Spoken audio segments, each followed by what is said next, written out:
ಎಲ್ರಿಗೂ ನಮಸ್ಕಾರ. Welcome to Insta K S. ಎಲ್ರಿಗೂ ಗೊತ್ತಿರೋ ಹಾಗೆ ಯೂಟ್ಯೂಬನ್ನು ನೋಡ್ತಾ ಬರ್ತಾ ಇದ್ದೀರಾ, ಫಾಲೋ ಮಾಡ್ತಾ ಇದ್ದೀರಾ, ಸಾಕಷ್ಟು ಜನ ಸಬ್ಸ್ಕ್ರೈಬ್ ಮಾಡ್ತಾ ಇದ್ದೀರಾ. ಸೊ ನನ್ನ ನೆಚ್ಚಿನ ಎಲ್ಲ ಸ್ಪರ್ಧಾತ್ಮಕ ಆಕಾಂಕ್ಷಿಗಳಿಗೆ ಇನ್ಸ್ಟಾ ಕೆ ಎಸ್ ಸಂಸ್ಥೆ ಇನ್ಸ್ಟಾ HYT ಎನ್ನುವಂಥ ಸೀರೀಸನ್ನು ಆರಂಭ ಮಾಡಿತ್ತು. ಇದರಲ್ಲಿ ಪ್ರತಿ ಸಬ್ಜೆಕ್ಟ್ನಲ್ಲೂ ಕೂಡ ನಮ್ಮ ಉಪನ್ಯಾಸಕರನ್ನು ಕರೆಸಿ ಆ ಸಬ್ಜೆಕ್ಟ್ನಲ್ಲಿ ಹೀಲ್ಡಿಂಗ್ ಟಾಪಿಕ್ಸ್ ಅಂದರೆ ಅತ್ಯಂತ ಇಂಪಾರ್ಟೆಂಟ್ ಆಗಿರತಕ್ಕಂಥ ವಿಷಯಗಳನ್ನು ತಿಳಿಸುವಂಥ ವಿಶೇಷ ಪಾಡ್ಕಾಸ್ಟ್ ಸರಣಿಗಳನ್ನು ಮಾಡ್ತಾ ಬರ್ತಾ ಇದ್ದೀವಿ. ಅದರಲ್ಲಿ ಆಲ್ರೆಡಿ ಪರಿಸರ ವಿಜ್ಞಾನ ಮುಗಿದಿದೆ. ಪ್ರಾಚೀನ ಇತಿಹಾಸ, ಮಧ್ಯಕಾಲೀನ ಇತಿಹಾಸ, ಭಾರತೀಯ ಅರ್ಥವ್ಯವಸ್ಥೆ ಮುಗಿದಿದೆ.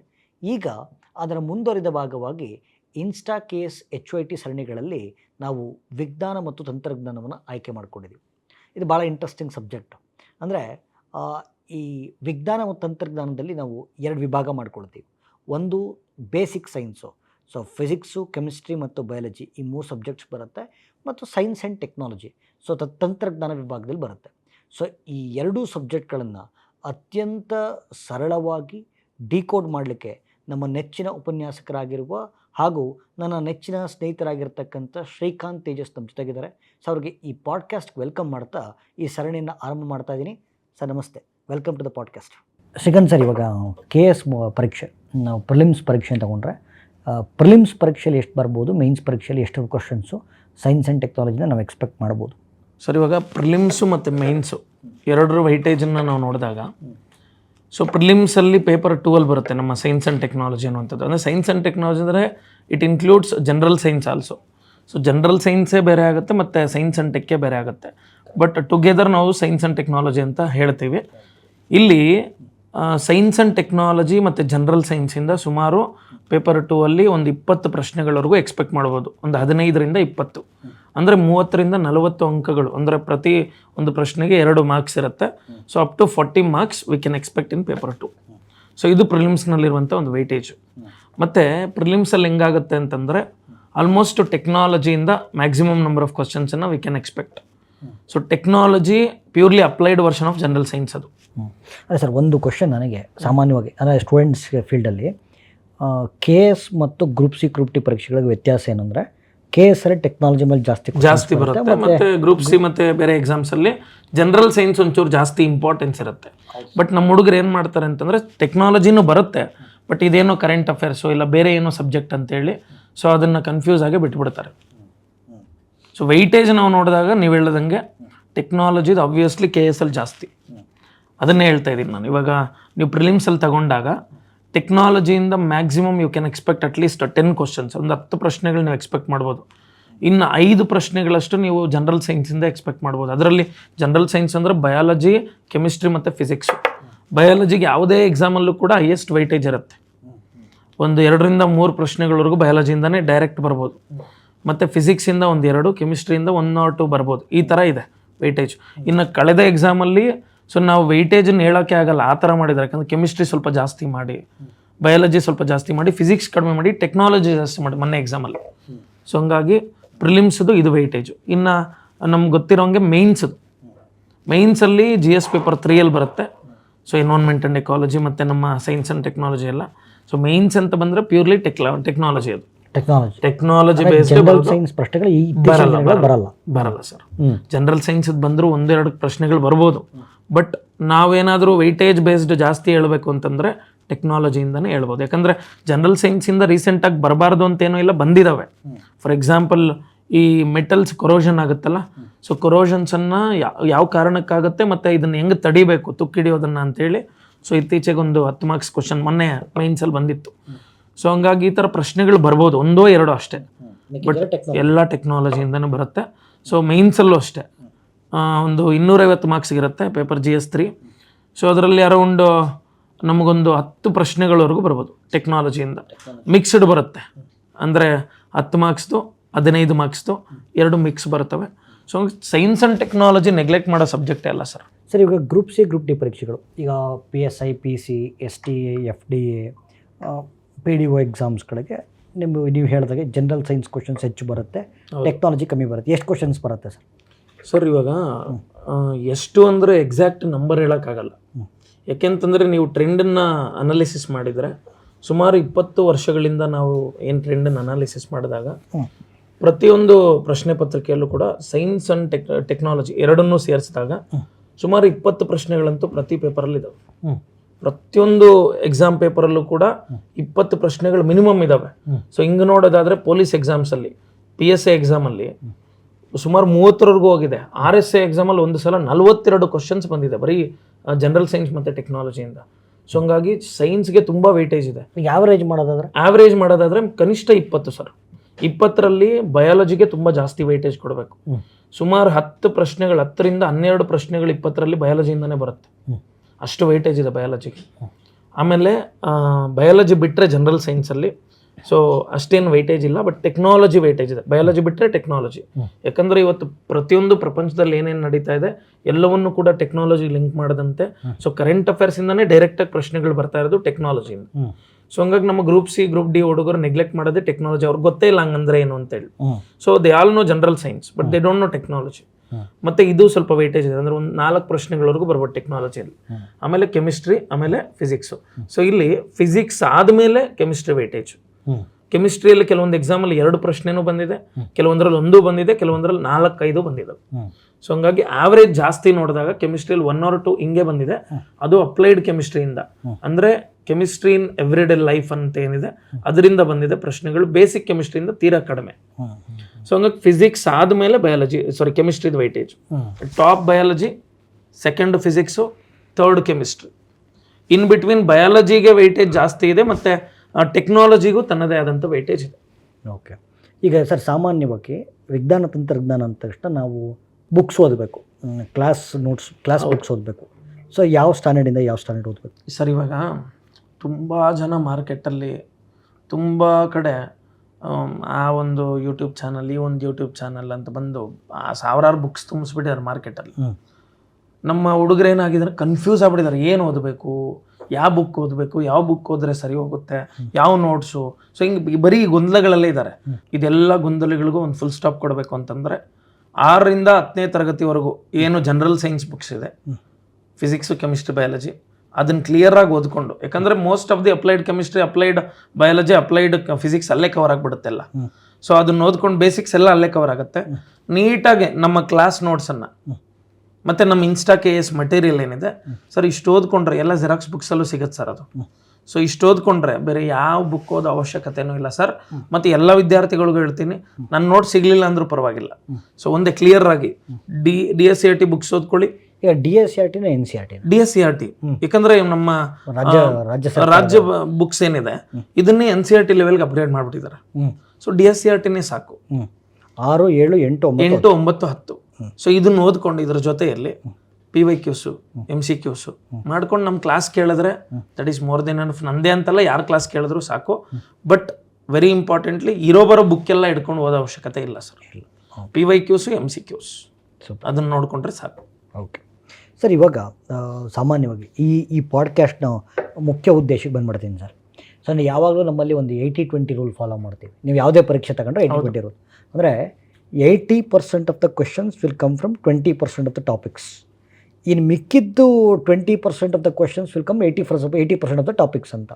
ಅಂದರೆ 80% ಪ್ರಶ್ನೆಗಳು 20% ಟಾಪಿಕ್ಸಿಂದ ಬರ್ತಾವೆ. ನಾವು ಅದನ್ನು ಹೈ ಈಲ್ಡಿಂಗ್ ಟಾಪಿಕ್ಸ್ ಅಂತ ಕರಿತೀವಿ. ಸೊ ಈಗ ಸಾಮಾನ್ಯವಾಗಿ ಸರ್ ನಾವು 1 by 1 ಹೋಗ್ಬೇಡ.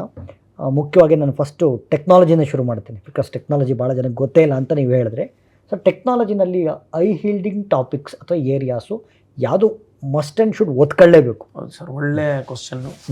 ಟು ಬಿ ಫ್ರ್ಯಾಂಕ್ ನಾನು ಹೇಳಬೇಕು ಅಂತಂದರೆ ನಮ್ಮ KPSC ಹುಡುಗರು ಹೆಂಗಿದ್ದಾರೆ ಅಂತಂದರೆ, ಅವ್ರಿಗೆ ಟೆಕ್ನಾಲಜಿ ಅಂದರೆ ಗೊತ್ತಿಲ್ಲ. ಸೈನ್ಸ್ ಆ್ಯಂಡ್ ಟೆಕ್ನಾಲಜಿ ಅಂತ ಒಂದೇ ಬುಕ್ ಇರುತ್ತೆ, ಅವ್ರು ನೋಡಿರ್ತಾರೆ. ಆದರೆ ಅದರಲ್ಲಿ ಜನರಲ್ ಸೈನ್ಸೇ ಬೇರೆ ಇದೆ, ಟೆಕ್ನಾಲಜಿನೇ ಬೇರೆ ಇದೆ ಅಂತ ಗೊತ್ತಿಲ್ಲ ಅವ್ರಿಗೆ. ಮತ್ತು ಜನರಲ್ ಸೈನ್ಸನ್ನು ಹೆಂಗೆ ಅಂತಂದರೆ 6th ಇಂದ 10th ವರೆಗೂ ಓದ್ಕೊಂಬಂದ್ಬಿಟ್ಟಿರ್ತಾರೆ. ಅದನ್ನು ಹೆಂಗೋ ಒಂದಂಗೆ ಓದಿ ಕವರ್ ಮಾಡ್ಕೊಬೋದು, ಮ್ಯಾನೇಜ್ ಮಾಡ್ಕೊಬೋದು ಅಂತ ಅಂದ್ಕೊಂಡಿರ್ತಾರೆ. ಮತ್ತು ನಾನು ಎಸ್ಪೆಷಲಿ ಯಾರು ಪೊಲೀಸ್ ಸಬ್ ಇನ್ಸ್ಪೆಕ್ಟರ್ ಎಕ್ಸಾಮ್ ಬರೀತಾರೆ, ಅಂದರೆ PSI ಎಕ್ಸಾಮ್ಸನ್ನು ಮತ್ತು KS ಎಕ್ಸಾಮ್ಸ್ ಯಾರು ಬರೀತಾರೆ, ಸೊ ಇವ್ರಿಗೆ ನಾನು ತುಂಬ ಯಾವಾಗಲೂ ಹೇಳೋದೇನು ಅಂತಂದರೆ, ನೋಡ್ರಪ್ಪ ನೀವು ಜನರಲ್ ಸೈನ್ಸ್ಗಿಂತ ಜಾಸ್ತಿ ಟೆಕ್ನಾಲಜಿ ಕೂಡ ಇಂಪಾರ್ಟೆನ್ಸ್ ಕೊಡಿ. ಯಾಕಂದ್ರೆ ನೀವು PSI ಅಲ್ಲಿ ಎಸ್ಸೆ ಬರೀತೀರಾ, ಎಸ್ಸೆ ಪ್ರಶ್ನೆಗಳು ನೇರವಾಗಿ ತಂತ್ರಜ್ಞಾನದ ಮೇಲೆ ಬರ್ತಾವೆ, ಟೆಕ್ನಾಲಜಿಯಿಂದಾನು ಬರ್ತವೆ. ಫಾರ್ ಎಕ್ಸಾಂಪಲ್ ತುಂಬಾ ಸಲ ಪ್ರಶ್ನೆ ಆಗಿರುವಂತದ್ದು ಇಸ್ರೋದ ಸಾಧನೆಗಳನ್ನ ಚರ್ಚಿಸಿ, ಆಯ್ತಾ, ಮತ್ತೆ ಭಾರತದ ಬಾಹ್ಯಾಕಾಶ ಕಾರ್ಯಕ್ರಮಗಳಿಂದ ಸೊ ಭಾರತದ ಅಭಿವೃದ್ಧಿಗಾಗುವಂತ ಅನುಕೂಲಗಳೇನು, ಸೊ ಈ ತರ ಪ್ರಶ್ನೆಗಳು ಸ್ಪೇಸ್ ಟೆಕ್ನಾಲಜಿಯಿಂದ ಡೈರೆಕ್ಟ್ ಕ್ವಶನ್ಸ್. ಇನ್ನ ರೀಸೆಂಟ್ KS ಮೇನ್ಸ್ ಅಲ್ಲಿ ಮೊನ್ನೆ ಎಸ್ಸೆ ಪೇಪರ್ ಅಲ್ಲಿ the role of science and technology in the traffic management of Bengaluru ಅಂತ. ಅಂದ್ರೆ ಬೆಂಗಳೂರಿನಲ್ಲಿ ಟ್ರಾಫಿಕ್ ನಿರ್ವಹಣೆಗಾಗಿ ಸೊ ನಮ್ಮ ವಿಜ್ಞಾನ ಮತ್ತು ತಂತ್ರಜ್ಞಾನದ ಪಾತ್ರ ಏನು ಅಂತೇಳಿ ಸೊ ಕೇಳಿದ್ದಾರೆ. ನೋಡ್ರಿ, ಇದೆಲ್ಲ ಕೂಡ ಟೆಕ್ನಾಲಜಿನ, ಯಾಕಂದ್ರೆ ಸ್ಯಾಟಲೈಟ್ ಗಳಿಂದ ಮ್ಯಾನೇಜ್ ಮಾಡ್ತೀವಿ. ಸೊ ಸ್ಯಾಟಲೈಟ್ ಆಲ್ಮೋಸ್ಟ್ ನಮ್ಮ ಟ್ರಾಫಿಕ್ ಮ್ಯಾನೇಜ್ಮೆಂಟ್ ಮಾಡೋದೇ ಸ್ಯಾಟಲೈಟ್ಸ್, ಉಪಗ್ರಹಗಳು. ಸೊ ಹಂಗಾಗಿ ಸ್ಪೇಸ್ ಟೆಕ್ನಾಲಜಿಯ ಒಂದು ಅಪ್ಲೈಡ್ ಕ್ವಶನ್ ಅಂತ ಹೇಳ್ಬೋದು ನಾವು.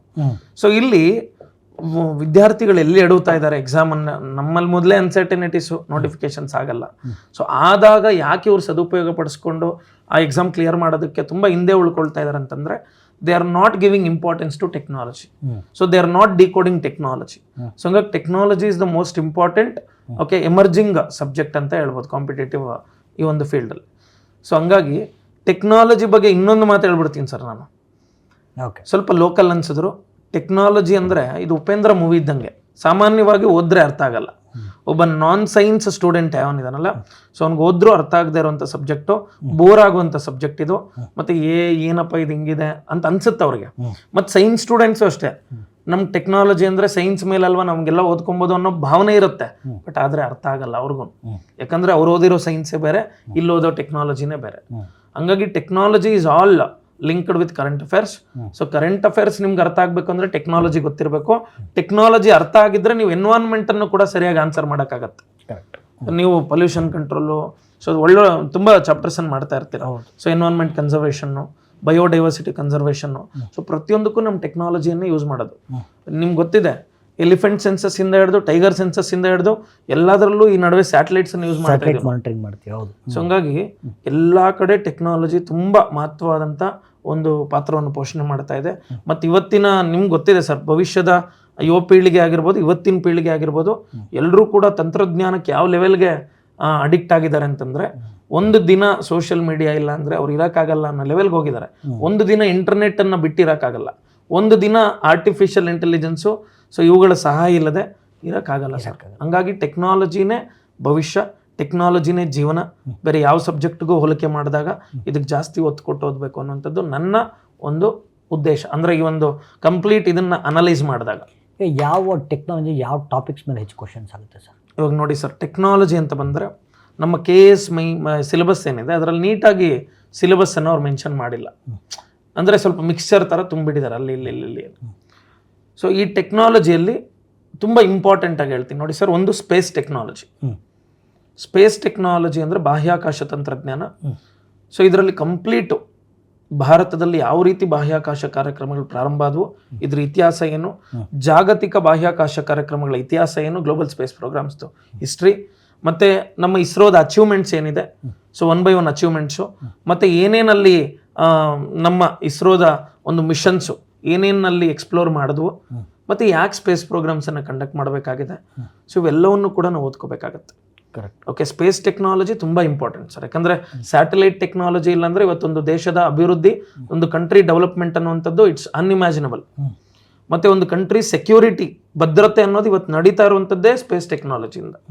ಇವತ್ತು ಎಷ್ಟು ನಮ್ಮ ತೋಳು ಬಲ ಇದೆ ಅನ್ನೋದಕ್ಕಿಂತ ನಮ್ಮ ಬುದ್ಧಿ ಬಲ ಯಾವ ಲೆವೆಲ್ಗಿದೆ ಅನ್ನುವಂಥದ್ದು ಎಲ್ಲಿ ಗೊತ್ತಾಗುತ್ತೆ ಗೊತ್ತಾ? ಸೊ ತಂತ್ರಜ್ಞಾನದಲ್ಲಿ ಗೊತ್ತಾಗುತ್ತೆ. ತಂತ್ರಜ್ಞಾನದಲ್ಲಿ ಅಡ್ವಾನ್ಸ್ಮೆಂಟಲ್ಲಿ ಗೊತ್ತಾಗ್ತಾ ಇದೆ. ಸೊ ಹಂಗಾಗಿ ಸ್ಯಾಟಲೈಟ್ಸ್, ಉಪಗ್ರಹಗಳಿಲ್ಲ ಅಂತಂದರೆ ಇವತ್ತು ಯಾವುದೇ ದೇಶದ ರಕ್ಷಣಾ ವ್ಯವಸ್ಥೆ ಡಮ್ಮಿ ಸರ್. ಹಂಗಾಗಿ ಪ್ರತಿಯೊಂದನ್ನು ಮಾನಿಟರ್ ಮಾಡೋದು, ದೇಶದ ರಕ್ಷಣಾ ವ್ಯವಸ್ಥೆ ಭದ್ರತೆ ಮತ್ತು ಅಭಿವೃದ್ಧಿ ಪ್ರತಿಯೊಂದಕ್ಕೂ ಕೂಡ ಉಪಗ್ರಹಗಳು ಅತ್ಯಂತ ಮಹತ್ವವಾದಂಥ ಪಾತ್ರವನ್ನು ವಹಿಸ್ತಾ ಇದ್ದಾವೆ. ಸೊ ಹಂಗಾಗಿ ಈ ಒಂದು ಸ್ಪೇಸ್ ಟೆಕ್ನಾಲಜಿ ಅನ್ನೋ ಚಾಪ್ಟರ್ ಭಾಳ important sir. Okay, next sir next topic defence technology ಅಂತ 2ನೇ ಚಾಪ್ಟ್ರು. ಸೊ ಇದು ತುಂಬ ಎಮರ್ಜಿಂಗ್ ನ್ಯೂಸ್ ಅಂತ ಹೇಳ್ಬೋದು. ಯಾಕಂದರೆ ಪ್ರತಿದಿನ ಯುದ್ಧಗಳು ನಡೀತಾ ಇರೋದ್ರಿಂದ ಸೊ ಎಲ್ಲ ಕಡೆ ನಮ್ಮ ಸಾಮರ್ಥ್ಯ ಏನು ಅನ್ನುವಂಥದ್ದು ಎಲ್ಲರಲ್ಲೂ ಒಂದು ಪ್ರಶ್ನೆ ಇರುತ್ತೆ. ಸೊ ಹಂಗಾಗಿ ನಮ್ಮ ದೇಶದ ಸಂಪೂರ್ಣ ಶಸ್ತ್ರಾಸ್ತ್ರಗಳ ಮತ್ತು ತಂತ್ರಜ್ಞಾನದ ಸಾಮರ್ಥ್ಯ ಎಲ್ಲಿ ಗೊತ್ತಾಗುತ್ತೆ ನಮಗೆ ಅಂತಂದರೆ ಈ ಚಾಪ್ಟ್ರಲ್ಲಿ ಗೊತ್ತಾಗುತ್ತೆ ಸರ್. ಹಂಗಾಗಿ ಡಿಫೆನ್ಸ್ ಟೆಕ್ನಾಲಜಿಯಲ್ಲಿ ನಾವು ನಮ್ಮ ಕ್ಷಿಪಣಿ ತಂತ್ರಜ್ಞಾನ, ಮಿಸೈಲ್ ಟೆಕ್ನಾಲಜಿ ತುಂಬ ಇಂಪಾರ್ಟೆಂಟ್ ಆಗುತ್ತೆ. ಆಮೇಲೆ ವಾರ್ಶಿಪ್ಸು 3 ದಿನಗಳ ಹಿಂದೆ, ಓಕೆ, ಸೊ INS ಅರಿಧಮನ್ ಅನ್ನುವಂಥದ್ದನ್ನ ನ್ಯೂಕ್ಲಿಯರ್ ಸಬ್ಮರೀನ್ನ ಸೊ ನಾವು ಇಂಡಕ್ಟ್ ಮಾಡ್ಕೊಂಡಿದ್ದೀವಿ INS ಸರ್ವಿಸಲ್ಲಿ. ಮತ್ತೆ ಇನ್ನೊಂದು INS ತಾರಗಿರಿ, INS ತರಗಿರಿ ಅದು ಒಂದು ಫ್ರಿಗೇಟು. ಸೊ ಈ ಥರ ಪ್ರತಿಯೊಂದು ಕೂಡ ನ್ಯೂಸಲ್ಲಿದೆ. ಮತ್ತು ನಮ್ಮ ಭಾರತ ರಕ್ಷಣಾ ವ್ಯವಸ್ಥೆಗೆ, ನೌಕಾಪಡೆಯ ರಕ್ಷಣಾ ವ್ಯವಸ್ಥೆಗೆ ಅತ್ಯಂತ ಮುಖ್ಯವಾದಂಥ ಸೊ ಒಂದು ವಾರ್ಶಿಪ್ಸ್, ಯುದ್ಧ ನೌಕೆಗಳಿವು. ಸೊ ಹಂಗಾಗಿ ಯುದ್ಧ ನೌಕೆಗಳ ಬಗ್ಗೆ ನೀಟಾಗಿ ಓದ್ಕೊಬೇಕಾಗತ್ತೆ ನಾವು. ಮತ್ತು ಕಳೆದ ಒಂದು 8 ತಿಂಗಳಿಂದ INS ತಮಲ್ ಅಂತೇಳಿ ರಷ್ಯಾದಿಂದ ನಾವು ಒಂದನ್ನು ಇಲ್ಲಿಗೆ ಇಂಪೋರ್ಟ್ ಮಾಡ್ಕೊಂಡಿದ್ದೀವಿ. ಸೊ ಅದು ಸ್ಟೆಲ್ತ್ ಫ್ರಿಗೇಟು. ಸೊ ತುಂಬ ನ್ಯೂಸಲ್ಲಿದೆ ಮತ್ತು ತುಂಬ ಇಂಪಾರ್ಟೆಂಟು ಹೌದು. ಹಂಗಾಗಿ ಇದಾದ ಮೇಲೆ ಭಾರತದ ಫೈಟರ್ ಜೆಟ್ಗಳು, ಯಾಕಂದರೆ ತೇಜಸ್ಸು ಒಂದೇ ವರ್ಷದಲ್ಲಿ 3 ಸಲ ಕ್ರ್ಯಾಶ್ ಆಗಿದೆ. ಯುದ್ಧ ವಿಮಾನಗಳ ಕ್ರೈಸಿಸ್ ತುಂಬಾ ಕಡ್ತಾ ಇದೆ ಭಾರತದಲ್ಲಿ.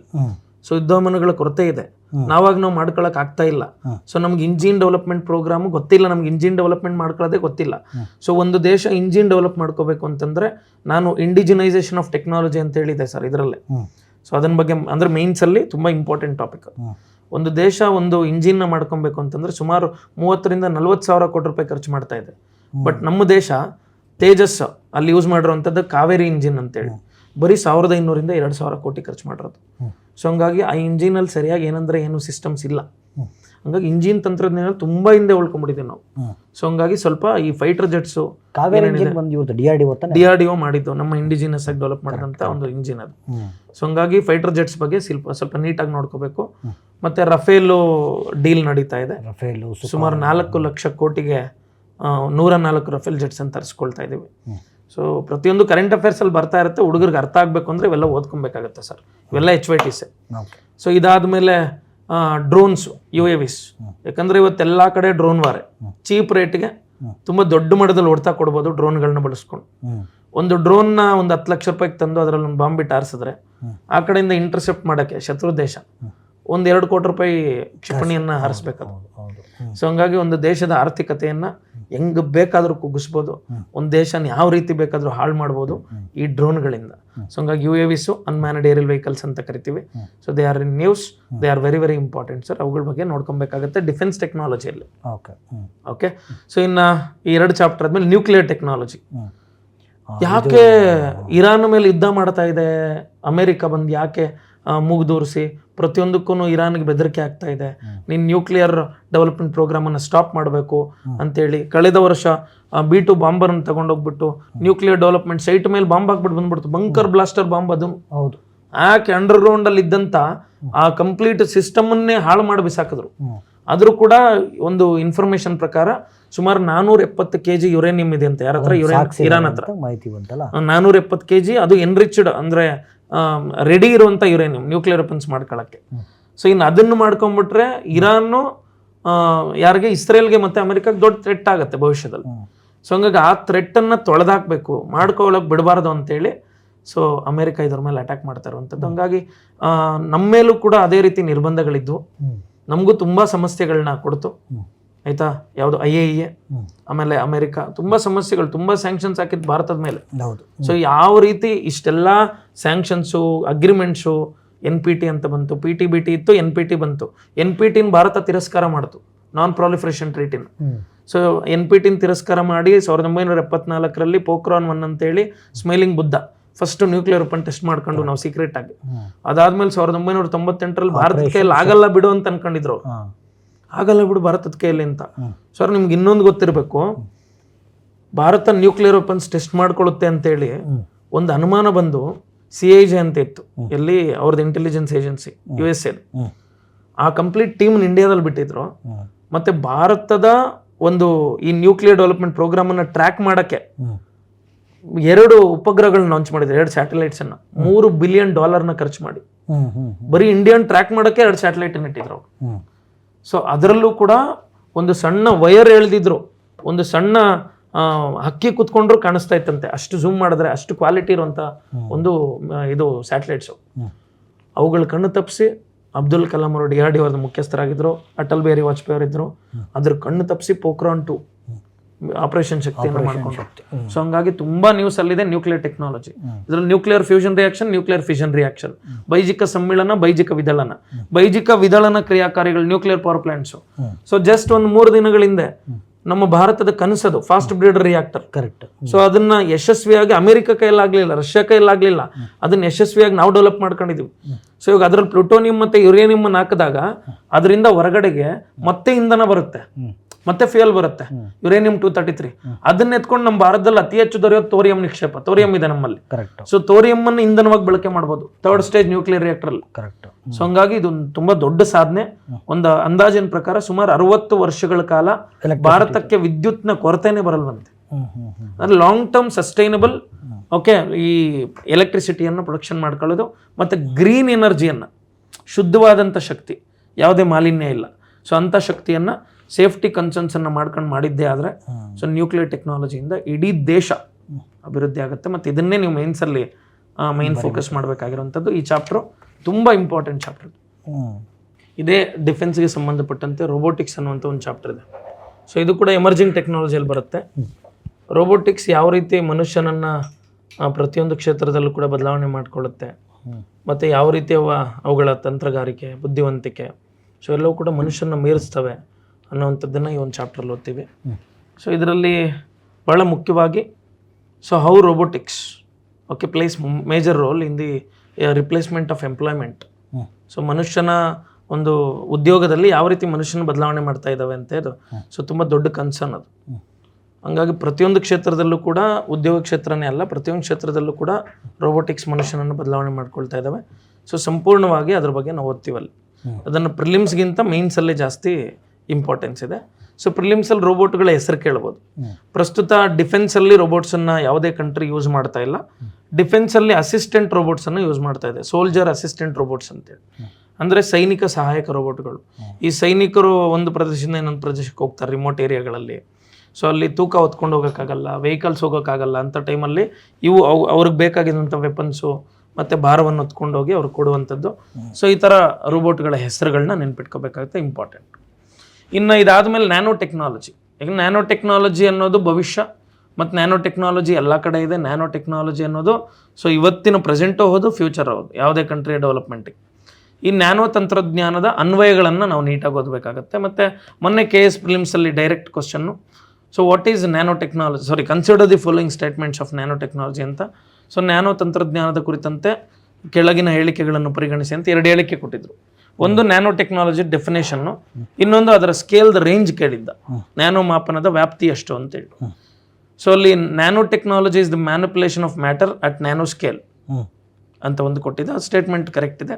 So what is nano technology ಅಂದರೆ it is the manipulation of matter at nano scale. ಇನ್ನು the nano scale ranges from 1 nanometer to 1000 nanometers ಅಂತ ಕೊಟ್ಟಿದ್ದ. ಸೊ ಇದನ್ನು ನೀವು ಆನ್ಸರ್ ಮಾಡ್ಬೇಕಾದ್ರೆ ಚಾಪ್ಟರ್ ಓದಿರಬೇಕು, ಅಟ್ಲೀಸ್ಟ್ ನಮ್ಮ ಪಾಠ ಆದರೂ ಕೇಳಿರಬೇಕು. ಸೊ ಅಲ್ಲಿ ನ್ಯಾನೋ ಸ್ಕೇಲ್ ಅನ್ನುವಂಥದ್ದು 1 ರಿಂದ 100 ನ್ಯಾನೋಮೀಟರ್ವರೆಗೂ ತನ್ನ ವ್ಯಾಪ್ತಿಯನ್ನು ಹೊಂದಿದೆ, 1000 ನ್ಯಾನೋಮೀಟರ್ ಇಲ್ಲ. ಸೊ ಹಂಗಾಗಿ 1 to 100 nanometers. ಸೊ ಅಲ್ಲಿ ಸ್ಟೇಟ್ಮೆಂಟ್ಸ್ ಆರಾಮಾಗಿ 2 ಸ್ಟೇಟ್ಮೆಂಟ್ ತುಂಬ ಸಿಂಪಲ್ಲಾಗಿ ಕೇಳಿದರು. ಸೊ ಈ ಥರ ಅನ್ವಯಗಳು ಕೇಳ್ತಾರೆ sir. For example carbon nano materials, ಬೇರೆ ಬೇರೆ ನ್ಯಾನೋ ಮಟೀರಿಯಲ್ಸ್ ಎಲ್ಲೆಲ್ಲಿ ಬಳಸ್ತೀವಿ, ಹೆಲ್ತ್ ಕೇರಲ್ಲಿ ಯಾವ ಥರ ಯೂಸ್ ಮಾಡ್ತೀವಿ. ಸೊ ಮೇನ್ಸಲ್ಲೂ ಕೇಳ್ಬೋದು, ಪ್ರಿಲಿಮ್ಸಲ್ಲೂ ಕೇಳ್ಬೋದು, ತುಂಬ ಇಂಪಾರ್ಟೆಂಟ್ ಇದೆ. ಇನ್ನು ಇದೆಲ್ಲ ಆದಮೇಲೆ ICT, information and communication technology, ಬಹಳ ಇಂಪಾರ್ಟೆಂಟ್ ಸರ್, ತುಂಬ ಇಂಪಾರ್ಟೆಂಟ್. ಹೌದು.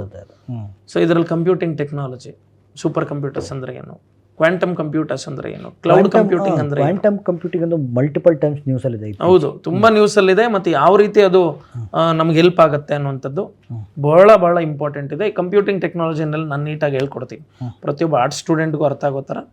ಸೊ ನಾನು ಹೇಳ್ಕೊಡ್ತೀನಿ. ಆ್ಯಂಡ್ ನಮ್ಮ ಯಾರಿಗೆ ಡೌಟ್ ಇದ್ದರೂ ಏನು ಬೇಕಾದರೂ ಕೇಳ್ಬೋದು, ನಾನು ಎಲ್ಲದಕ್ಕೂ ರೆಡಿ ಇದ್ದೀನಿ. ಆ್ಯಂಡ್ ಕ್ವಾಂಟಮ್ ಕಂಪ್ಯೂಟಿಂಗು ಮತ್ತು ಇವೆಲ್ಲ ಅರ್ಥ ಆಗಲ್ಲ ಓದಿದ್ರೆ ಆ್ಯಕ್ಚುಲಿ. ಹೌದೌದು. ಸೊ ಕಂಪ್ಯೂಟಿಂಗ್ ಟೆಕ್ನಾಲಜಿ, ಆಮೇಲೆ ಸ್ಟೋರೇಜು, ಸೊ ಎಲ್ಲ ಬರುತ್ತೆ ಕ್ಲೌಡ್ ಕಂಪ್ಯೂಟಿಂಗಲ್ಲಿ. ಆಮೇಲೆ ಬಹಳ ಮುಖ್ಯವಾಗಿ ಬ್ಲಾಕ್ ಚೈನ್ ಟೆಕ್ನಾಲಜಿ ಬರುತ್ತೆ, ಅದು ಕೂಡ ತುಂಬ important. Due to crypto currencies ಎಲ್ಲ it's very important. Crypto transactions ಅಲ್ಲಿ ಯೂಸ್ ಮಾಡ್ತೀವಿ, ಡಿಸೆಂಟ್ರಲೈಸೇಷನ್ ಯೂಸ್ ಮಾಡ್ತೀವಿ, ಕೇಂದ್ರೀಕರಣದಲ್ಲಿ. ಹೌದು. ಸೊ ಹಂಗಾಗಿ ಅದು ಕೂಡ ಬಹಳ ಮುಖ್ಯ. ಬ್ಲಾಕ್ ಚೈನ್ ಟೆಕ್ನಾಲಜಿ ಮೇಲೆ ಮೊನ್ನೆ ಕ್ವಶನ್ ಆಗಿತ್ತು KS ಪ್ರಿಲಿಮ್ಸ್ ಅಲ್ಲಿ. ಸೊ ಬಹಳ ಮುಖ್ಯ ಅದು. ಆಮೇಲೆ ಸೈಬರ್ ಸೆಕ್ಯೂರಿಟಿ, ಸೈಬರ್ ಭದ್ರತೆ.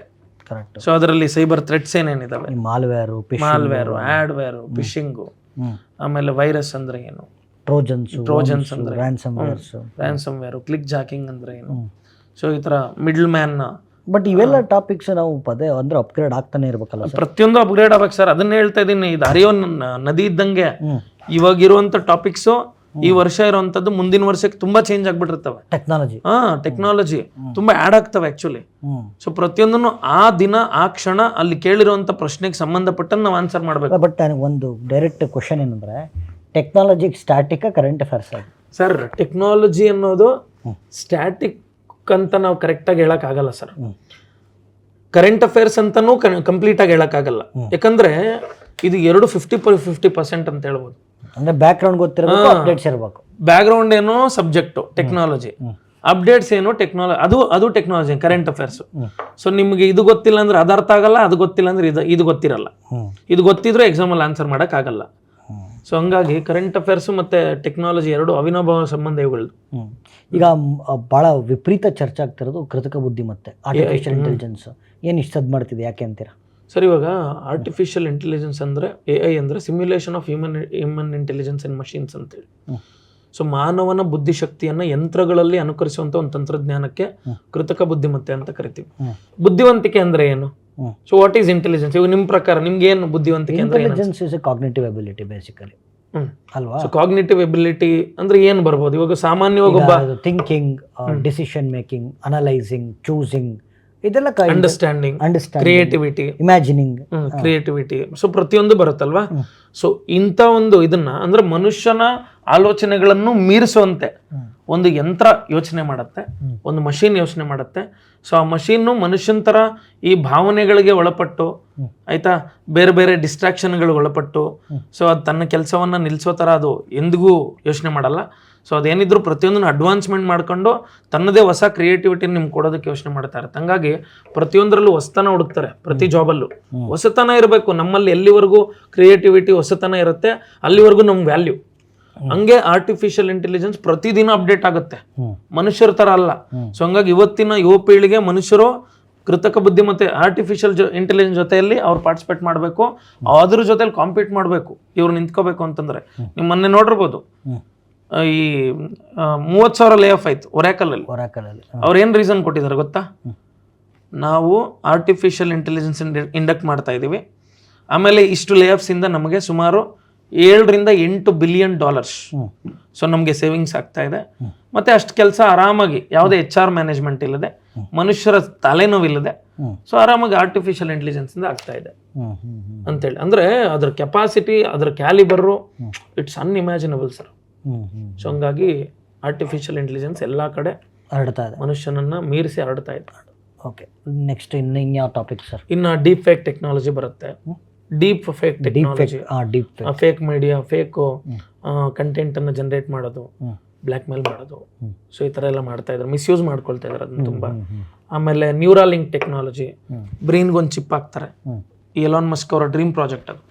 ಈ ಪ್ಯಾರಲೈಸ್ಡ್ ಕೋಮಾ ಪೇಷಂಟ್ಗಳಿಗೆ ಟ್ರೀಟ್ ಮಾಡೋದಕ್ಕೋಸ್ಕರ ಚಿಪ್ ಹಾಕೋದು. ಬ್ರೈನ್ ಅವ್ರು ಏನೇನು ಯೋಚನೆಗಳು ಮಾಡ್ತಾ ಇದ್ದಾರೆ ಕೋಮಾ ಪೇಷಂಟ್ಸು, ಅದನ್ನೆಲ್ಲ ಟ್ರ್ಯಾಕ್ ಔಟ್ ಮಾಡಿಕೊಂಡು ಅವ್ರಿಗೆ ಏನೇನು ಬೇಕೋ ಅದೆಲ್ಲ ಕೊಟ್ಟು ಅವ್ರನ್ನ ಆರೈಕೆ ಮಾಡುವಂಥ ಸೊ ಒಂದು ಟೆಕ್ನಾಲಜಿ.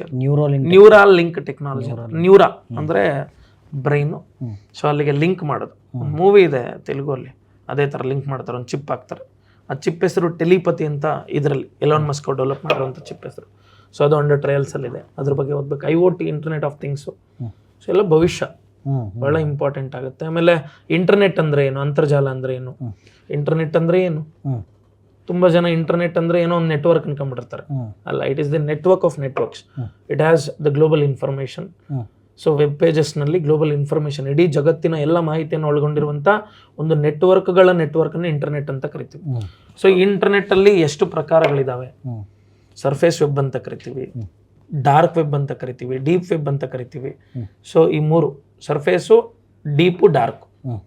ಸೊ ಒಂದೊಂದು ಏನನ್ನ ಸೂಚಿಸ್ತವೆ, ಯಾವ ಥರ ಕೆಲಸ ಮಾಡ್ತವೆ, ಬಹಳ ಇಂಪಾರ್ಟೆಂಟ್ ಸರ್, ತುಂಬ ಇಂಪಾರ್ಟೆಂಟ್, ಎಲ್ಲ ಎಕ್ಸಾಮ್ಗಳಿಗೂ ಬೇಕಾಗುತ್ತೆ. ಮತ್ತು ಇವೆಲ್ಲ ಭವಿಷ್ಯ. ಇನ್ ಲಾಸ್ಟ್ ಚಾಪ್ಟರ್ ಬಯೋಟೆಕ್ನಾಲಜಿ, ಜೈವಿಕ ತಂತ್ರಜ್ಞಾನ. ಬಯಾಲಜಿ ಅನ್ವಯಿಕ ವಿಭಾಗಕ್ಕೆ ಬಯೋಟೆಕ್ನಾಲಜಿ ಅಂತ ಕರಿತೀವಿ. ಅದರಲ್ಲಿ ಹೈ ಯೀಲ್ಡಿಂಗ್ ಟಾಪಿಕ್ಸ್ ಅಂತಂದ್ರೆ ಈ CRISPR-Cas9 ಟೆಕ್ನಾಲಜಿ ರೀಸೆಂಟ್ ಆಗಿ ನೋಡ್ತಾ ಇರ್ತೀರಾ, gene editing technology, genetic engineering technology.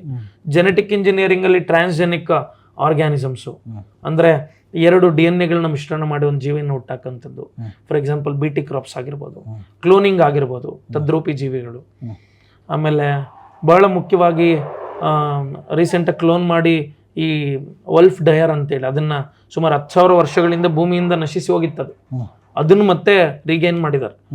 Dinosaur ಮೇಲೂ ಅದನ್ನ ಮಾಡ್ತಾ ಇದ್ದಾರೆ. ಡೂಡೋ ಅಂತ ಫ್ಲೈಟ್ಲೆಸ್ ಅದನ್ನು ಕೂಡ ರೀಗೇನ್ ಮಾಡ್ತಾ ಇದ್ದಾರೆ. ಈ ರೀತಿ ಭೂಮಿಯಿಂದ ಯಾವುದೇ ನಶಿಸಿ ಹೋಗುವಂಥ ಜೀವಿಯನ್ನ ಮತ್ತೆ ಭೂಮಿಗೆ ವಾಪಸ್ಸು ಪಡ್ಕೊಳ್ಳುವಂಥ ಕೆಲಸಗಳಾಗ್ತಾ ಇದೆ. ಮತ್ತೆ ಅದರ ಸಂತಾನವನ್ನು ಹೆಚ್ಚು ಮಾಡ್ಬೋದು. ಯಾವ್ದಾದ್ರು ನಿಯರ್ ಎಕ್ಸ್ಟಿಂಕ್ಷನ್ ಅಂತ ನೀವು ಎನ್ವೈರನ್ಮೆಂಟಲ್ ಪಾಠ ಮಾಡಿರ್ತಾರೆ. ಸೊ ಅವೆಲ್ಲವನ್ನು ಕೂಡ ಇದರಿಂದ ವಾಪಸ್ ಮರುಕಳಿಸ್ಕೊಬೋದು. ಆಮೇಲೆ ART technology, assistant reproductive technology ಅಂತೇಳಿ. ಸೊ ಮಕ್ಕಳಾಗದೇ ಇರೋರಿಗೆ ಇವತ್ತು ತುಂಬ ಫರ್ಟಿಲಿಟಿ ಸಮಸ್ಯೆಗಳಿದೆ, ನಿಮಗೂ ಗೊತ್ತಿರುತ್ತೆ. ಸೊ ನೀವು ಬಯೋಡೈವರ್ಸಿಟಿ ಎಲ್ಲ ಪಾಠ ಮಾಡಬೇಕಾದ್ರೆ ಫಲವತ್ತತೆ ಇಲ್ಲ ಮನುಷ್ಯರಲ್ಲಿ, ಮಕ್ಕಳಾಗ್ತಾ ಇಲ್ಲ, ತುಂಬ ಜನಕ್ಕೆ ಇನ್ಫರ್ಟಿಲಿಟಿ ಕಾಡ್ತಾ ಇದೆ. ಸೊ ಹಂಗಾಗಿ ಅಂಥ ಒಂದು ವ್ಯಕ್ತಿಗಳಲ್ಲಿ ಯಾವ ರೀತಿ ಅವ್ರಿಗೆ ಟ್ರೀಟ್ ಮಾಡಿ ಸೊ ಮಕ್ಕಳಾಗೋ ಥರ ಮಾಡ್ಬೋದು ಅನ್ನುವಂಥದ್ದು. ಅದರಲ್ಲಿ ಮೊದಲನೇದು ನಿಮಗೆ IVF ಅಂತ ಬರುತ್ತೆ. IVF in vitro fertilisation. ಆಮೇಲೆ ಅದನ್ನೇ ಟೆಸ್ಟ್ ಟ್ಯೂಬ್ ಬೇಬಿ ಅಂತ ಕೂಡ ಕರಿತೀವಿ. ಎರಡನೇದು ಸರೋಗೆಸಿ ಅಂತ, ಬಾಡಿಗೆ ತಾಯ್ತನ, ರೆಂಟಲ್ ಮದರ್ ಕಾನ್ಸೆಪ್ಟ್ ಬರುತ್ತೆ. ಆಮೇಲೆ ಮೂರನೇದು MRT, mitochondrial replacement therapy, 3 parental baby ಅಂತ ಕೂಡ ಕರಿತೀವಿ. ಸೊ ಈ ಥರ ಎಲ್ಲ ಕಾನ್ಸೆಪ್ಟ್ಸ್ ಇದೆ. ಸೊ ಇವೆಲ್ಲವನ್ನು ಕೂಡ ಓದಬೇಕಾಗುತ್ತೆ, ತುಂಬ ಇಂಪಾರ್ಟೆಂಟ್ ಇವು. ಆಮೇಲೆ CAR-T cell therapy cancer treatment ಅಲ್ಲಿ, ಮತ್ತೆ ಏಡ್ಸ್ ಟ್ರೀಟ್ಮೆಂಟ್ ಮಾಡಿದ್ರು ರೀಸೆಂಟ್ ಆಗಿ ಅದರಲ್ಲಿ. ಹೌದು. ಆಮೇಲೆ CRISPR-Cas9 ಅನ್ನ ಸಿಕಲ್ ಸೆಲ್ ನಿಮಗೆ ಟ್ರೀಟ್ ಮಾಡೋಕ್ಕೆ, ಆನುವಂಶಿಕ ರೋಗಗಳನ್ನ. ಸೊ ತುಂಬಾ ಇಂಪಾರ್ಟೆಂಟ್ ಇದಾವೆ ಸರ್ ಎಲ್ಲ. ಆಮೇಲೆ ಬಯೋಪೈರಸಿ, ಇದು ಕೂಡ ಒಂದು ತುಂಬಾ ಇಂಪಾರ್ಟೆಂಟ್ ಟಾಪಿಕ್. ಅದು ಅಂದ್ರೆ ಯಾವುದೇ ಒಂದು ಪ್ರಕೃತಿಯಲ್ಲಿ ದೊರೆಯುವಂಥ ವಸ್ತುಗಳಿಗೆ ಸೊ ಪೇಟೆಂಟ್ಗಳು, ಹಕ್ಕುಗಳು ಪಡ್ಕೋಬಾರ್ದು ಯಾರು, ನಮ್ದು ಅಂತೇಳಿ ಹೇಳ್ಕೋಬಾರ್ದು. ಇದು ಎಲ್ಲರಿಗೂ ಅವಲಂಬನೆ ಆಗಬೇಕು ಅನ್ನುವಂಥದ್ದು ಬಯೋಪೈರಸಿ ಅನ್ನುವಂಥ ಕಾನ್ಸೆಪ್ಟು. ಸೊ ಇವೆಲ್ಲ ಕೂಡ ತುಂಬ ಇಂಪಾರ್ಟೆಂಟ್. ಮತ್ತು ರೋಗಗಳು, ಪೋಷಣೆ, ಪೋಷಕಾಂಶಗಳು ಇವೆಲ್ಲ ಬರ್ತವೆ. ಸೊ ಆ ಈಲ್ಡಿಂಗ್ ಟಾಪಿಕ್ಸ್ ಎಲ್ಲ ನಾವು ಕ್ಲಾಸಲ್ಲಿ ಸೆಗ್ರಿಗೇಟ್ ಮಾಡಿ ನೀಟಾಗಿ ಸೊ ಅಲ್ಲಿ ಹೇಳ್ತೀವಿ. Yes sir. ಬಟ್ ಅಂದರೆ ಸೈನ್ಸ್ ಆ್ಯಂಡ್ ಟೆಕ್ ನಾವು ಕರೆಂಟ್ ಅಫೇರ್ಸಲ್ಲಿ ಬರೋದ್ರಿಂದ it is A beauty sir. Beauty ಅಂದರೆ ಏನು ನೋಡಿ, ನಮ್ಮದು ಅನನ್ಯ ಸಾಧನ ಮ್ಯಾಗ್ಝಿನಲ್ಲಿ ಒಂದು ಸಪ್ರೇಟ್ ಕಾಲಮ್ ಇದೆ, ವಿಜ್ಞಾನ ಮತ್ತು ತಂತ್ರಜ್ಞಾನ ಅಂತ. ನಾನು ಅವಾಗ ಕರೆಂಟ್ ಅಫೇರ್ಸ್ ಟಾಪಿಕ್ಸ್ ಓದ್ತಾ ಇರ್ತೀನಿ ಟೆಕ್ನಾಲಜಿನಲ್ಲಿ. ಬಟ್ ತುಂಬ ಚೆನ್ನಾಗಿ ಆರ್ಗನೈಸ್ ಮಾಡಿದ್ರಿ. ಅಂದರೆ ನಾವು ಯಾವಾಗಲೂ ರ್ಯಾಂಡಮಾಗಿ ಪಿಕ್ ಮಾಡಿ ಓದೋದಕ್ಕೂ ಅದನ್ನು ಆರ್ಗನೈಸ್ಡ್ ಆಗಿ ಸಿಸ್ಟಮ್ಯಾಟಿಕ್ ಆಗಿ ಓದೋದಕ್ಕೂ ಭಾಳ ಚೆನ್ನಾಗಿ ಜೋಡಿಸಿದ್ರೆ. ಸ್ಪೇಸ್ ಟೆಕ್ನಾಲಜಿ ನಾನು ಚೆನ್ನಾಗಿ ನೋಡ್ತಾ ಇದ್ದೆ, ಸ್ಪೇಸ್ ಪ್ರೋಗ್ರಾಮ್ಸ್ ಮಾತಾಡ್ತಾರೆ. ಆರ್ಟಮಿಸ್ ನೋಡಿ ಸರ್, ಹೌದು, ಮನುಷ್ಯ ಚಂದ್ರನ ಸುತ್ತಲೂ ಸುತ್ತಾಕೊಂಡು ಭೂಮಿಗೆ ವಾಪಸ್ ಬರೋದು ಅಂದ್ರೆ ಏನು ತಮಾಷೆನ? ಅದು ಡಿಫೆನ್ಸು, ನ್ಯೂಕ್ಲಿಯರು, ರೊಬೋಟಿಕ್ಸು, ನ್ಯಾನೋ ಟೆಕ್ನಾಲಜಿ, ICT. ICTಲಿ ಮತ್ತೆ ಅದರ ವ್ಯಾಪ್ತಿಯಲ್ಲಿ ಬರ್ತಕ್ಕಂಥ ಅನೇಕ ವಿಚಾರಗಳು. ಆಮೇಲೆ ಆರ್ಟಿಫಿಷಿಯಲ್ ಇಂಟೆಲಿಜೆನ್ಸು, ಬಯೋಟೆಕ್ಕು ಭಾಳ ಚೆನ್ನಾಗಿ ಅನ್ನಿಸ್ತು. ಅಂದರೆ ನಾವು science and technology in detail ಹೋಗಿ ಭಾಳ ವರ್ಷಗಳಾಗೋಯ್ತು. ಎಲ್ಲ ಬದಲಾಗುತ್ತೆ ಸರ್. ನೀವು ಇವಾಗ ಕೇಳ್ತಾ ಇದ್ರೆ ನಿಮಗೆ ಆಲ್ಮೋಸ್ಟ್ ಎಲ್ಲ ಬದಲಾದಂಗೆ ಅನ್ಸುತ್ತೆ. ಬಯೋಪೈರಸಿ ಎಲ್ಲ ನಾವು ಓದ್ಬೇಕಾದ್ರೆ ಇದ್ದೇ ಇಲ್ಲ. ಹೌದು. ನೈಸ್. Okay sir.